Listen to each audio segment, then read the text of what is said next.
История дает нам повод осмыслить прошлое, оценить настоящее и задуматься о будущем. Ведь сила страны в единстве и взаимопомощи народов, населяющих Кыргызстан. В 1944 году 95 тысяч чеченцев и ингушей были репрессированы в Киргизстан. Киргизстан принял чеченцев. До сих пор помнит Чечне и разговаривает на киргизском языке. Очень хорошо. У меня был недавно случай, если можно сказать. Мы открывали рейс Бишкек-Грозный. Инициатором был я. Первым рейсом прилетели туда 4 июня. И с нами полетели делегации с Киргизстана. И там же депутаты, министры, все пришли в аэропорту встречать.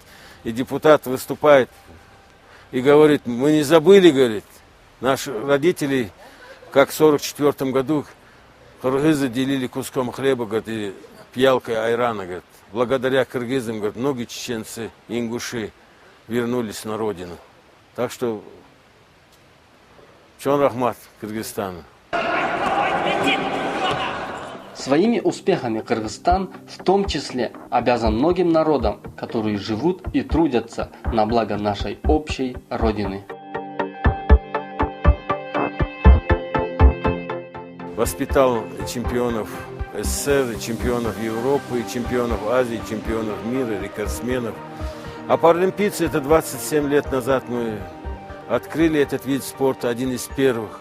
Он единственный вид является в Киргизстане, это паралимпийцы. У меня такие известные, вы, наверное, в фильмах смотрели, это Калиев СН, мастер спорта международного класса, участник Лондонской Олимпиады, сейчас имеет лицензию на участие в Бразилии, Рио-де-Жанейро. Также молодой Оразбаев Джиргалбек, тоже рекордсмен мира, чемпион мира юниоров, завоевал лицензию в Дубае.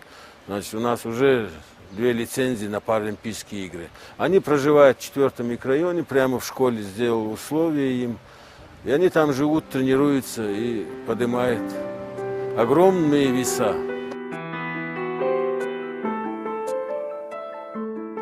Сплоченный народ, объединенный общей высокой целью, способен сделать свою родину по-настоящему сильной. Только вместе можно изменить Кыргызстан к лучшему.